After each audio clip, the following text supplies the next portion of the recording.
वो एक ऐतिहासिक बजट इस राजस्थान के इतिहास में है। इस बजट में प्रत्येक वर्ग का ध्यान रखकर इस बजट को तैयार किया गया है और मैं समझता हूं कि राजस्थान के हर वर्ग को, चाहे किसान हो चाहे गरीब हो, सभी वर्गों को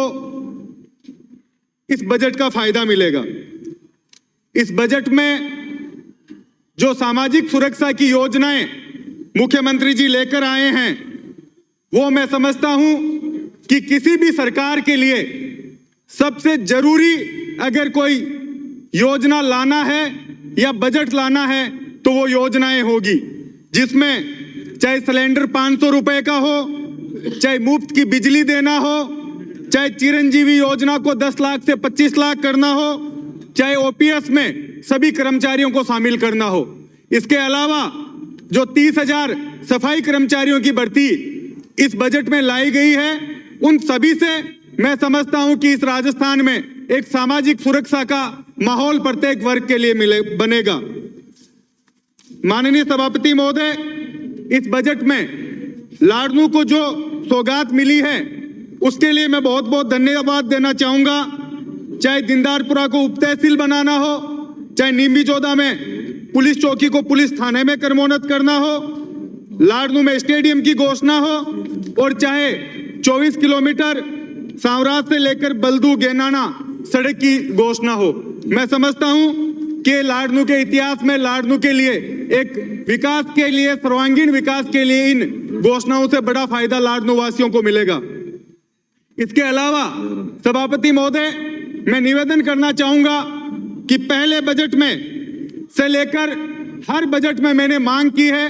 कि एक मीठड़ी कस्बा जो लाडनू से 50 किलोमीटर दूर है और वहां के उस एरिया के जो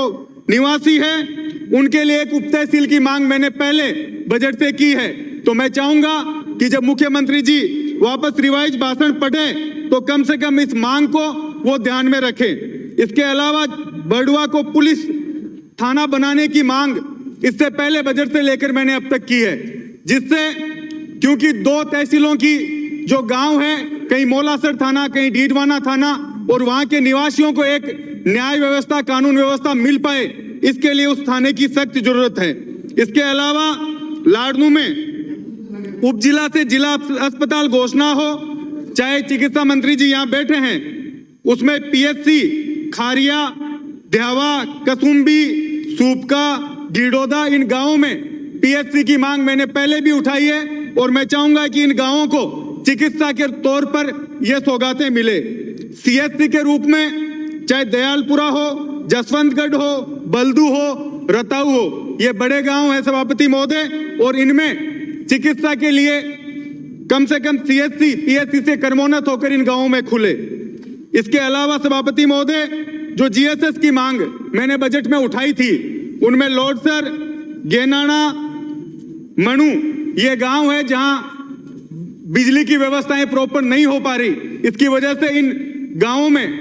जीएसएस नए मांग मैंने की थी, इन गांवों की उन मांगों को पूरा किया जाए। इसके अलावा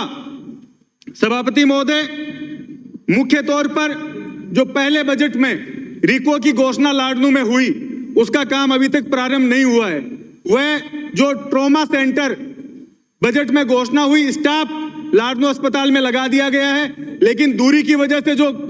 कुछ परेशानी आ रही थी उसको पूरा कर दिया गया है, लेकिन अभी भी ट्रॉमा सेंटर का काम शुरू नहीं हुआ है। तो मैं चिकित्सा मंत्री जी से चाहूंगा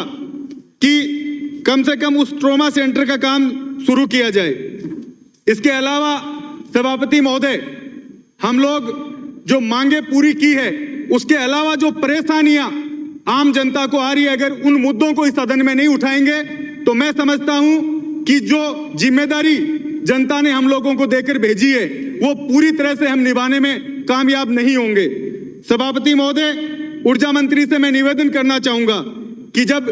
रबी की फसल अभी चल रही थी, उसमें बिजली की कटौती बार बार हुई और पूरे नागौर में किसानों को बिजली की समस्या का सामना करना पड़ा। और वीसीआर की समस्या, सभापति महोदय, जिस तरह से किसानों को वीसीआर के नाम पर जो वहां के अधिकारी और दूसरे जिलों से जो टीमें जाती है वो परेशान कर रही है, उस समस्या से किसानों को राहत देने की कोशिश हम लोगों को करनी होगी। इसके अलावा सभापति महोदय, लाडनू में पानी की समस्या, क्योंकि सूखा सेक्टर है, पानी की समस्या एक बड़ा मुद्दा रहा है। इसमें मैं जो पानी के नए नलकूप और हैंडपंप की मांग मैंने की है, मैं चाहूंगा कि उनकी मांग पूरी यह सदन करे। इसके अलावा पीएचडी का एक्शन ऑफिस जो मैंने लाडनू में मांगा है उसको दिया जाए, क्योंकि सभापति महोदय सूखा एरिया है और बड़े सेक्टर में एक डीडवाना से एक्शन ऑफिस की वजह से वहां समस्याओं का सामना हमारे जो निवासी है उनको करना पड़ता है। तो मैं समझता हूं कि एक एक्शन ऑफिस की जरूरत पीएचडी की लाडनू में है। एक बार पुनः सभापति महोदय, जो बजट सरकार लेकर आई और जिस तरह से हर वर्ग का ध्यान रखा गया है और जिस तरह से एक राजस्थान में सामाजिक सुरक्षा का माहौल आम जनता में बना है कि चाहे राम रूठे लेकिन राज कम से कम उन लोगों का ध्यान रखेगा, तो मैं इसके लिए मुख्यमंत्री जी का और सरकार का बहुत बहुत धन्यवाद देना चाहता हूं और आपका धन्यवाद देना चाहता हूं कि आपने मुझे बोलने का मौका दिया। जय हिंद, जय भारत। नारायण बेनीवाल।